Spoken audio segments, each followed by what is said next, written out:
get back to him after. Like, no work stuff right now. Don't do that. Okay. So, I've been wanting to do a little chat with me video about medical leave and healthcare. Because they're two things that mean a very great deal for me right now. And I just wanted to talk about it a little bit. I'm going to do some cursory Google searching for, like, maternity leave in England. And if any of this is wrong, you know, comment down below, let me know. Because I am an American, and our healthcare system is a game that is rigged against you. And it's very confusing. But we're going to talk about the leave portion right now. So, as far as medical leave goes, and maternity leave in particular, in England, 52 weeks of statutory maternity leave. And they split it between ordinary maternity leave and then additional maternity leave. Maternity leave in Spain, 17 weeks of paid maternity leave, with the first 6 weeks being mandatory and the remaining 11 being flexible. Interesting. Oh, with twins you get 18 weeks, with triplets you get 20 weeks. Your payment is 100%. That's nice. Germany has a minimum of 14 weeks of leave. And you can get extended leave depending on your circumstances. During the 6 weeks before and 8 weeks after birth, mothers receive a mandatory pay equal to their monthly earnings for 3 months prior to leave. And then, what's it in France? 16 weeks, consisting of 6 weeks before and then 10 weeks after birth. Which isn't amazing, but, you know, we don't have any of that. Like, what we have in America is called the FMLA, the Family Medical Leave Act, which means that which means your job can't tell you, hey, we gave your job to somebody else. It means they'll hold your position and you won't get penalized for it, but you're not going to get paid. So with FMLA, you don't get paid unless you have something to cover it. But that also depends business to business. They leave it entirely up to the corporations to decide, should we pay you? And how much should we pay you? Like, I work for a nonprofit. I'm civil service. I have to use my PTO to have any kind of paid maternity leave. Right now is an awkward kind of timing for my leave, but we'll talk about that in a bit. My sister just had her first baby in August, and she's still on leave because for her job, she works for a corporation, a big cookie corporation, and hey, it must be a benefit to work for a corporation, because her leave was, she had 2 weeks of mandatory, you got to take it pre-nesting before the baby comes leave. And then she called me like right before she was going to have him, and she's like, you're going to be mad at me. And I was like, why would I be mad at you? She's like, all right, you're going to be jealous. I was like, why? She's like, I get to be on leave until November. And I was like, wow, 100% paid, gets to be on leave until like 3 days before Thanksgiving or something. That's great. That's amazing. Good for her. I'm so happy for her. It's her first kid. Let her ease into it. Me, yeah, I never really had that because it always had to depend on your pay. And we're only allowed to earn up to 30 days of sick time and then whatever amount of vacation you're eligible for. So I'm eligible for 21 days at this point. which more or less is a month, depends on if there's holidays in there, depends on, basically holidays and all that. My husband, he gets to have a month off, and it doesn't involve his PTO at all. Like, they're going to pay him 100%, and he gets to have the month off to help me with the baby. That's great. Very happy for that. He did have that with Walmart. I remember him being able to take time. I don't exactly remember if it was paid for. That was 7 and 9 years ago. I don't quite remember his situation. I remember mine.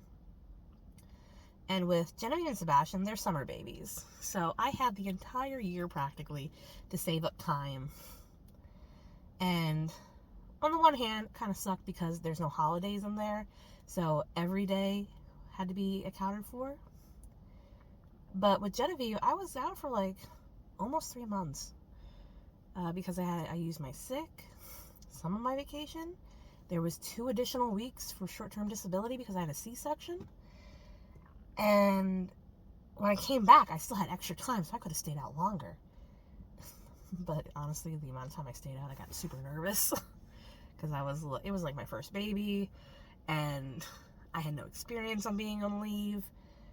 And I just felt really weird about not being at work. With Sebastian, which was what? 2 years after Genevieve? Can you believe that I didn't save up 30 days worth of time?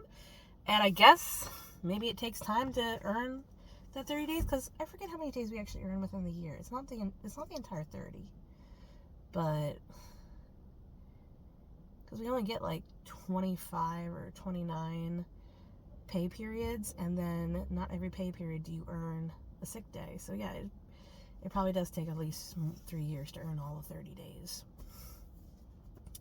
I've had a lot of time since Sebastian to earn up 30 days.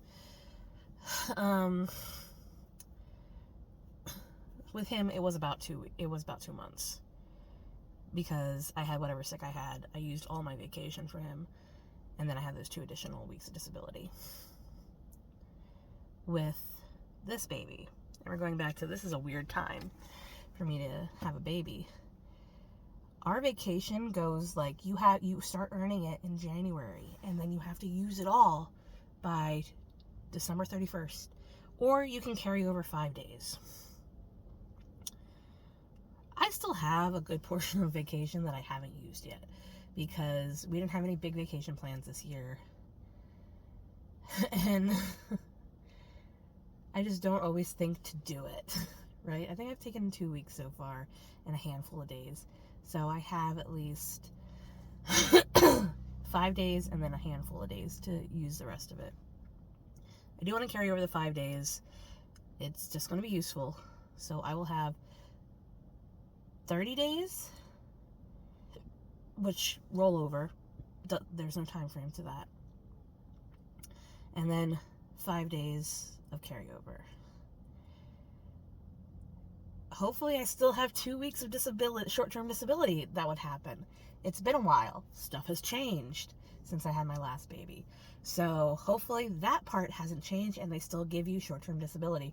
I have to talk about it with the leave people, see if they actually know. I don't. And then there's also this concept we have at work where you can borrow 5 days.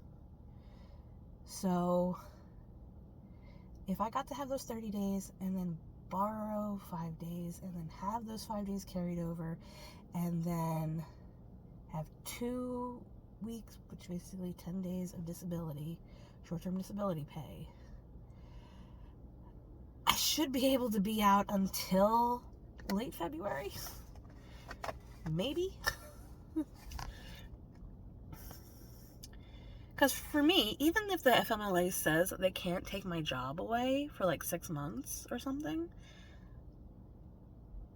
I'm not going to take all that time if I can't actually get paid for any of that time. Like, it's not doable. We are a dual income household for a reason. We cannot survive on one income alone.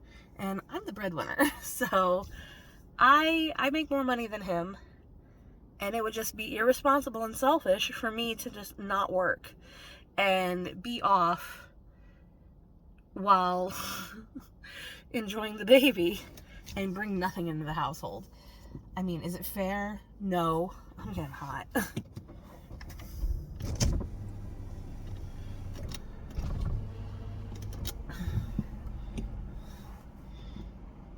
Is it fair to me as the mom? No. Is it fair to the baby? No. Is it fair to Amy? Probably not.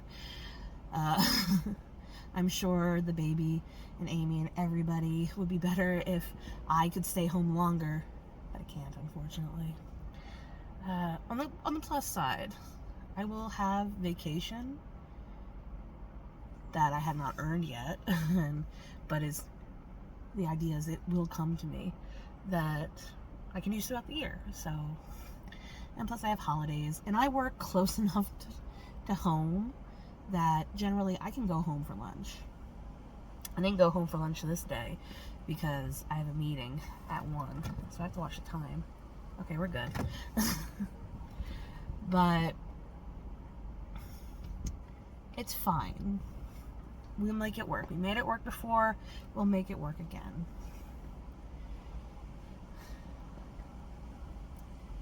But that's how my leave is going to work. This is all a me problem. Not every American experiences that. This is how I'm experiencing my leave. Jessica experiences her leave a different way. So there you go.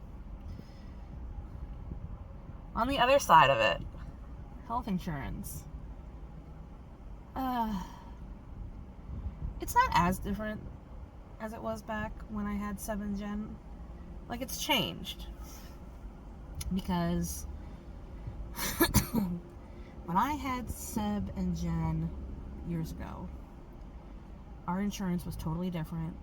We paid nothing towards it. Like, the county paid it. And we were told for a couple of years that we're living on borrowed time. That's not going to be a thing in the future. I honestly thought they would wait and just, like, hold off, and then, like, every new hire does it, and then everybody who has gone into it like that gets to have it for until they retire. But no, I guess some of us were just too young for them to do that. So they changed it, and now we do pay something towards it. When they initially changed it, they had it where there was a copay for things related to pregnancy and childbirth, and we get receipts of what the hospital charges and what my insurance paid. My C-sections were totaling around $30,000-$40,000. 20% of that is a lot of money. So I remember looking at my husband and going, we're done having children. If my insurance is like this, then we can't have more kids. Sorry, I don't want to pay for the baby. I was spoiled. I was so used to this idea of you don't pay for anything when you have a baby, that when they were telling me, oh, you're going to have to pay something towards it, I was just like, or I could just not have kids anymore. That's the other option. My sister did get, they paid, I think she said they paid around $600 for the baby, when they were leaving the hospital. But they told her they would bill her for, like, all the stuff involved with her later. And she did get that bill, and I saw it on her table when we were visiting her, and I looked at it, and it was like $6,000. And I was like, yikes! Because I remember her saying, she wanted to get me a dishwasher for Christmas, and then she's like, we're having a baby, so I can't do that. And I was like, yeah, I totally understand.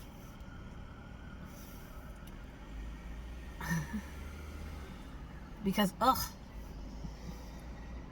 the idea that, how they're pushing that we should have more kids now, that, they're saying that it is true. Yes, the older population outweighs the youngest population, and it's never done that, and that's a problem in its own right in the future.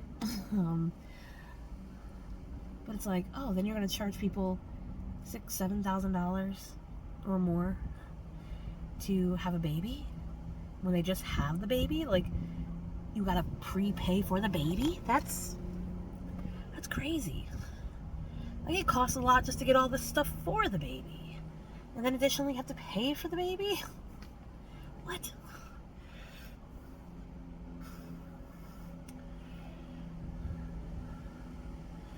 It just makes no sense.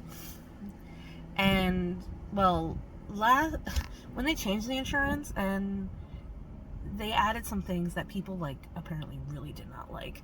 Like, they had it where you would be paying $175 to go to the ER.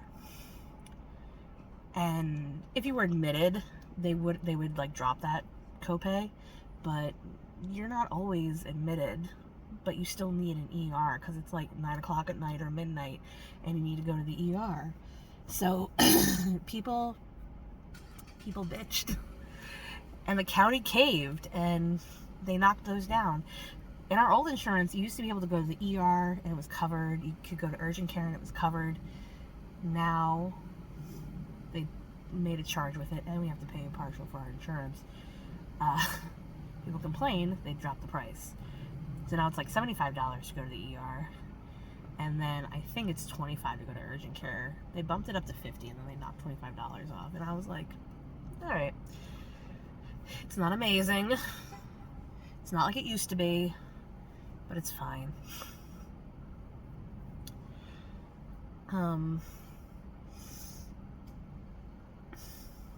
A change I noticed last year or the year before is that now the prenatal care and actual childbirth related care is 100% covered. So you wouldn't have to pay anything for it. And so far I haven't really. I've paid for my meter and my lances and test strips for the gestational diabetes, but I didn't have to pay for any of the blood testing. I didn't have to pay for any of the ultrasounds. I haven't had to pay for any of my appointments. No copays, no mail regarding any copays. So that's good. I get that. But yeah, if that hadn't changed, if they had still said that I had to pay 20% in order to have a baby, I wouldn't be having another baby. Be like, sorry, Thomas. No. So that's my experience with medical leave and the healthcare system in America while being pregnant. I haven't applied for the leave yet. It says do it 30 days before your expected leave. And at first I was like, that seems a little late. I don't know if I can assure to get the form to the doctor and then get it back and get it to you guys. But then I was like, oh, they want to see me every 2 weeks then. So surely I will be able to get the paperwork in time. But this is also my first time working with a third-party FMLA management system. My husband has used them before because he works for a corporation, so they use those. We had somebody at the county that did the medical leave, but then COVID happened and it broke her. And they just never replaced her. They decided it would be more cost effective, I guess, to hire a third-party agency. So I'll be working with those people. And we'll see what happens. The only reason that it's scary is because it's new and different. And I don't trust it. So that's why there's still like a lot of questions. And Thomas is like counting down the weeks. He's like, 11 weeks. And I'm like, oh my God, 11 weeks. It'll be fine. It'll be fine. But that's my whole thing about the insurance. So thank you so much for listening to me ramble for 20 minutes. And I hope you have a good day. Mwah.